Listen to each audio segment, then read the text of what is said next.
অত্যন্ত আনন্দের সঙ্গে জানায় যে পজিটিভ বার্তা এবং শান্তিনিকেতন মেডিকেল কলেজ ও হাসপাতালের যৌথ উদ্যোগে স্বাধীন trust, West Bengal media forum, all Bengal private nursing home and hospital honours অ্যাসোসিয়েশনের সহযোগিতায় আগামী 14 মার্চ 2025 শুক্রবার স্বাধীন ক্যাম্পাসে বা শান্তিনিকেতন ইনস্টিটিউট অফ পলিটেকনিকের বাহা পরব ফুলের উৎসব ও বসন্ত বরণের মাধ্যমে তাদের বর্ষবরণ উৎসব উদযাপিত হতে চলেছে। নিজেদের পরম্পরা মেনে বসন্ত বন্দনা করার রীতি রয়েছে আদিবাসী সমাজে, যার নাম বাহা পরব বা ফুলের উৎসব।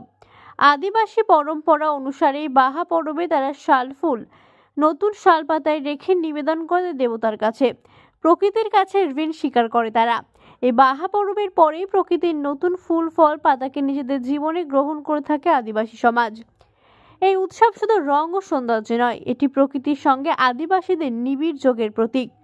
বাহা পরব উদযাপনের মাধ্যমে তারা যেমন প্রকৃতির প্রতি কৃতজ্ঞতা প্রকাশ করে, আর সেইভাবেই তারা আদিবাসী সমাজের ঐতিহ্য এবং ধর্মীয় আদর্শের প্রতি শ্রদ্ধা জানান। বাহা উৎসবের অন্যতম উদ্দেশ্য হলো আদিবাসী সমাজ যেন তাদের সংস্কৃতি ও ধর্মীয় বিশ্বাস থেকে বিচ্যুত না হয়, সেই বিষয়ে সচেতনতা সৃষ্টি করা। এই মহতী অনুষ্ঠান আগামী 14 মার্চ 2025 শুক্রবার স্বাধীন ক্যাম্পাসে বা শান্তিনিকেতন ইনস্টিটিউট অফ পলিটেকনিক আয়োজন করা হয়েছে। ওই দিন সকাল 5টা থেকে অনুষ্ঠান শুরু হতে চলেছে এবং 10টায় এর আনুষ্ঠানিক উদ্বোধন করা হবে। এই অনুষ্ঠানে আপনাকে সাদর আমন্ত্রণ জানায় ধন্যবাদ দন্তের নমস্কার সহ মলয়পীঠ এমডি পজিটিভ বার্তা। সহযোগিতায় স্বাধীন ট্রাস্ট, ওয়েস্ট বেঙ্গল মিডিয়া ফোরামের all India private nursing home and hospital honours association. Bureau report, NA News 24।